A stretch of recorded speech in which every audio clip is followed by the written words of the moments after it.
Hello' ছাত্ৰ-ছাত্ৰীসকল, তোমালোকে কেনে আছা? মই আশা কৰোঁ যে তোমালোকে ভালেই আছা।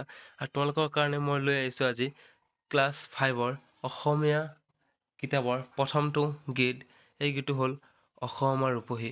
আজি এই গীতটো তোমালোকক সম্পূৰ্ণভাৱে মই গীতটো শুনাই আছোঁ আৰু তোমালোকে এই গীতটো ভালদৰে শুনিবা আৰু চাবা। আৰু পাৰিলে বহীত এটা পেন লৈ বহিবা, বহি তোমালোকে উঠাই ল'বা। আৰু ইয়াৰ কুৱেশ্যন এনচাৰ কেইটা তোমালোকক নেক্সট ভিডিঅ'ত দিয়া হ'ব। তোমালোকে এই ভিডিঅ'টো সম্পূৰ্ণৰূপে চাবা। আৰু তোমালোকে যদি মোৰ চেনেলত নতুনকৈ আহি থাকা, তেতিয়াহ'লে মোৰ চেনেলটো ছাবস্ক্ৰাইব কৰি দিবা। ইয়াতে প্ৰতিদিন তোমালোকৰ ক্লাছ 1ৰ পৰা ক্লাছ 10লৈকে নতুন যিসকল ছাত্ৰ-ছাত্ৰীয়ে এইবাৰ পাছ কৰি কাৰণে ক্লাছ 1ৰ পৰা 2, 2ৰ পৰা 3, 3ৰ পৰা 4 এনেকুৱা কৰি পাছ হৈ কাৰণে নেক্সট শ্ৰেণীলৈ উঠিব, তেওঁলোকৰ কাৰণে পোনপটীয়াকৈ এইটো চেনেলত কুৱেশ্যন এনচাৰ কেইটা দি থকা হৈছে। তোমালোকে এই চেনেলটো ছাবস্ক্ৰাইব কৰি ৰাখিবা। ব'লা তেনেহ'লে এতিয়া ভিডিঅ'টো আৰম্ভ কৰোঁ। অসম আমাৰ ৰূপহী। অসম আমাৰ ৰূপহী, গুণৰো নাই শেষ। ভাৰতৰে পূৰ্ব দিশৰ সূৰ্য উঠা দেশ। গোটেই জীৱন বিচাৰিলেও অলেখ দিৱস ৰাতি। অসম দেশৰ থৰে নেপাওঁ ইমান ৰসাল মাটি।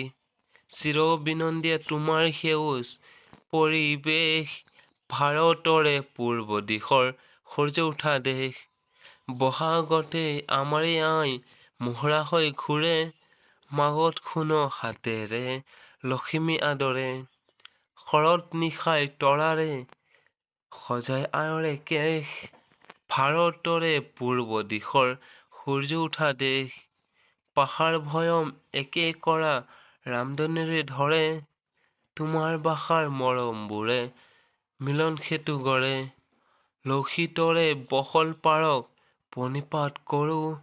জন্ম ললো ইয়াতে যেন মৰো। পাম ক'ত এনে মধুৰ ৰূপৰ সমাবেশ। ভাৰতৰে পূৰ্ব দিশৰ সূৰ্য উঠা দেশ। ছাত্ৰ-ছাত্ৰীসকল, এই গীতটোৰ মষ্ট ইম্পৰ্টেণ্ট এটা কুৱেশ্যন হ'ব তোমালোকৰ, গীতটোৰ গীতিকাৰ কোন? তোমালোকে জানানে গীতটোৰ গীতিকাৰ কোন? এই গীতটোৰ গীতিকাৰ হ'ল ডক্টৰ ভূপেন হাজৰিকা। নেক্সট ভিডিঅ'ত তোমালোকে এই গীতটোৰ কুৱেশ্যন এনচাৰ কেইটা পাবাই। তথাপি আগতীয়াকৈ তোমালোকৰ এই কুৱেশ্যনটো মনত ৰাখিবা। এই গীতটোৰ গীতিকাৰ হ'ল ডক্টৰ ভূপেন হাজৰিকা। তোমালোকে এইটো ভালদৰে পঢ়িবা আৰু তোমালোকে বহীত উঠাই ল'বা। যিসকল ছাত্ৰ-ছাত্ৰীয়ে বহীত উঠাই ল'ব, ভালদৰে পঢ়িব, তেওঁলোকৰ বাবে বহুতো ভাল হ'ব, হয় কি নাই? নহ'লে এই ভিডিঅ'টো ইমানলৈকেই।